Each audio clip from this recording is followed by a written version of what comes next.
ઝાલાવાડની ધરતી મૂળી અને મૂળીનું પાદર, મૂળીનું નામ લઈ તોય મજા આવે હો. હા, ઝાલાવાડ રાણા ને રણમાં અને જેદી ઘેરાણો ગમસાણ તેદી અંગ આડા લઈ આપિયા જંગમાં ઝાલા રાણ.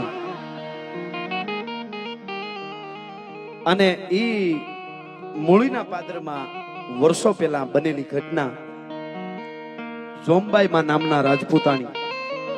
ટૂંકમાં હાવ વાત કરી દઉં આપને. હવારનો પર અને એ વખતે સોઢા પરમારું એમનું ત્યાં આખું નેહ જ કહેવાય. આમ તો માલઢોર વધારે એ વખતે એ જમાનો હતો. અને એમાં હવારના પોરમાં માંડવરાય દાદાની પૂજા કરે છે જોમબાઈમાં એ રાજપૂતાણી. અને એમાં ચભાડો છે એ 500 જણા એક શિકારની વાહે પડેલા અને શિકાર તેતરને ઘાયલ કરી દીધેલું ગિલોલી મારીને. અને ફડફડ કરતું ઉડતું તેતર જોમબાઈમાં બરાબર આમ પૂજા કરે અને ખોળામાં આવીને પડ્યું તેતર અને ટે રાડ્યું નાખવા માંડ્યું કે અરે રે મારા બાપ કોણે તને માર્યું, કોણ પાપી છે? પાંખમાં લોહી થોડા વયા જાય છે, ગિલોલી લાગી છે. અને તેતરને આમ પકડી લીધું. હવે તને કાંઈ નહીં થાય તો બાગડતા કરતા ઘોડા ચપાડોને આવીને ઉભા રહ્યા અને કીધું કે અમારો શિકાર આપી દો. કોણ છો તમે? કે અમે તો જે હોય તમે કોણ છો? કે અમે શિકારી છે ને તમારા હાથમાં રહ્યો અમારો શિકાર. કે તો સાંભળી લ્યો, તમે શિકારી છો, હું રાજપૂતાણી છું, મારા ખોળામાં તેતર આવી ગયું છે, હવે એમાં બીજું કાંઈ થાય નહીં. કે આ તેતર છે કે તેતર હોય કે 3 લોક હોય પણ રાજપૂતાણીના ખોળામાં આવી જાય પછી કાળની પણ ત્રેવડ નથી જમરાજાની કન્યા લેવા આવી શકે. અને એના માટે કે યુદ્ધ કરવું પડશે કે મારો દીકરો છે ને બીજા ઘણા છે. અને તેથી એક તેતર માટે દુનિયાના દેશવાળા બાપુ વાતું કરે. અમે પક્ષી પ્રેમ કરી છે, અમે પ્રકૃતિને પ્રેમ કરી છે, અમે જીવ દયાને માની છીએ. તો એને કઈ આવો એક દાખલો ક્યાંક બતાવી દો કે એક તેતર માટે કોઈ મરાઈ ગયા એવો દાખલો ક્યાંય છે?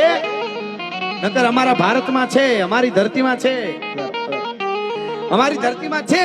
અને ટૂંકમાં વાત કરું તો તેથી એમના બધાય રાજપૂતોને પડકારો કર્યો જોમબાઈમાં એ રાજપૂતાણીએ. અને તેથી એક તેતર માટે કપાઈ ગયા. પડ્યા સભાડું 500 અને સોઢા વિહુ હાથ. 140 જેટલા ઈ સોઢા પરમારો કપાઈ ગયા હતા. સામે શિકારી હતા ઈ 500 જણા કપાઈ ગયા હતા. એક તેતર માટે આ યુદ્ધ થયું હતું. અને પછી પોતાના દીકરાનું માથું ખોળામાં લઈ અને રાજપૂતાણી તેથી સતી થઈ ગયા હતા. ઈ જોમબાઈ માનો આજે મૂળીની પાસે રણમાં એમની ખાંભી છે, એમની ડેરી છે, ઈ સોઢા પરમારોના પાળિયા છે.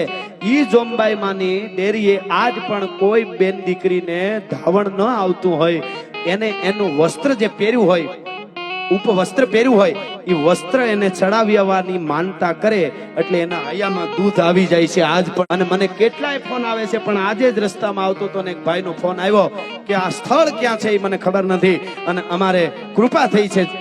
એ માતાજીનું નામે કે હું ભૂલી ગયો છું અને બધું મેં એને નામ દીધું. ત્યાંના એક મારા મિત્ર છે, એમના મેં નંબર આપ્યા અને મેં કીધું અહીં જઈ આવજો.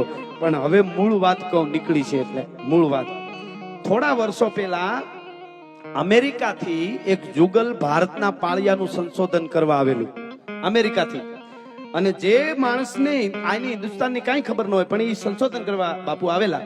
અને એ ત્યાં અંબિકા નિવાસ પેલેસ એવું નામ છે, હું એમાં રોકાયો મૂળી. એમાં રોકાણા, બહુ સરસ હોટલ છે, એમાં રોકાણા ભૂરિયા અને સંશોધન કરે. એમાં રાતે અને હું આમ થયું બે માણસને એ ભૂરિયાઓને કે હક ન થયું કાંઈથી આપણે ક્યાંક વગડામાં જવું છે પાળિયાનું સંશોધન. એને જ તત્વ જ ઉપાડ્યા છે ત્યાંથી. અને ત્યાંથી એના ડ્રાઈવરને કીધું ગાડી બહાર કાઢ, અમને આમ રણમાં મૂકી જા. અને રણમાં ત્યાં જે પાળિયા હતા હવે એને કોઈથી જોયું જ નહોતું. આ બનેલી ઘટના તમને કહું છું ને. એ અમેરિકામાં એના મેગેઝિનમાં આવેલી આ વાત, ત્યાં પણ એના ઇંગ્લિશ મેગેઝિનમાં આ વાત પછી એમણે છાપી હતી ધોળિયાએ. એ તમને હું કહું છું, નેટમાં પણ એ વાત મળશે તમને. હવે એ ધોળિયા બે માણસે ડ્રાઈવરને કીધું કે અમને રણમાં મૂકી જાય. એટલે ઉતારીને ડ્રાઈવરને કીધું હવે તું પાછું જા હોટેલે વયો જા, અમને અહીં બેહવા દે. અને રાતે કેટલા વાગે? 12-1 વાગે. અને બે માણસ બેહી ગયા. અને બેહી ગયા એટલે તંદ્રામાં ખોવાઈ ગયા. આ થોડા વર્ષ પહેલા બની વાત તમને કહું છું. અને એને શું થયું હવાર કેમ પડી એને ખબર નથી. આખી રાત વાતો કરી અને દેકારા પડકારા એને સંભળાણા અને અવાજ ડેરીમાંથી કંઈક આવતો હતો અને ઇંગ્લિશમાં હવારમાં અહીંયા અંબિકા નિવાસમાં પેલેસમાં આવી અને બધાને ધોળિયા વાતો કરતા હતા કે ન્યા એક ડોશીમાં હતા. એને અમને આખો 500 વર્ષનો ઇતિહાસ ઇંગ્લિશમાં કીધો છે ને હું કીધો એ હવે તમે અમે સંભળાવી. આ મારી બનાવેલ વાત નથી. અમેરિકામાં મેગેઝિનમાં આવેલી આ વાત છે. ત્યાંથી ધોળિયાએ ત્યાં દીધું હતું મીડિયામાં કે આ ઇન્ડિયામાં અમને આવો અનુભવ થયો. ઇંગ્લિશમાં એમણે ઝોમ્બાઈમાં એ વાત કરી આખી કે અમે તેતર માટે અમારા દીકરાઓ આટલા અહીંયા કપાઈ ગયા હતા અને ઈ ઘટના બની હતી. આજ પણ ત્યાં માનતાઓ આવે છે. આ ઘટના ભારતમાં જ બની શકે, બીજે ક્યાંય ન બને ભલા માણસ.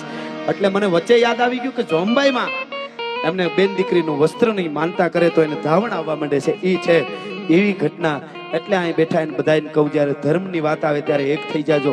તોડી નાખવા માટે, વીખી નાખવા માટે, હું પટેલનું, હું દરબારનું, હું ફલાણાનું, હું માલધારીનું, હું કોળીનું, હું દેવી પૂજકનું, હું દલિતનું કટકા કરી કરીને ભારતને વીખી નાખવાના બહુ કાવતરા હાલે છે. એમાં છેતરાઈ ન જતા. એટલે હું કહું છું હા કેવું ગામડું આપણું. એક માણસને તકલીફ પડે એટલે બધા ભેળા થઈ જતા. ગામના પાદરમાં ગરીબ માણસની દીકરીની વિદાય થતી હોય ને તો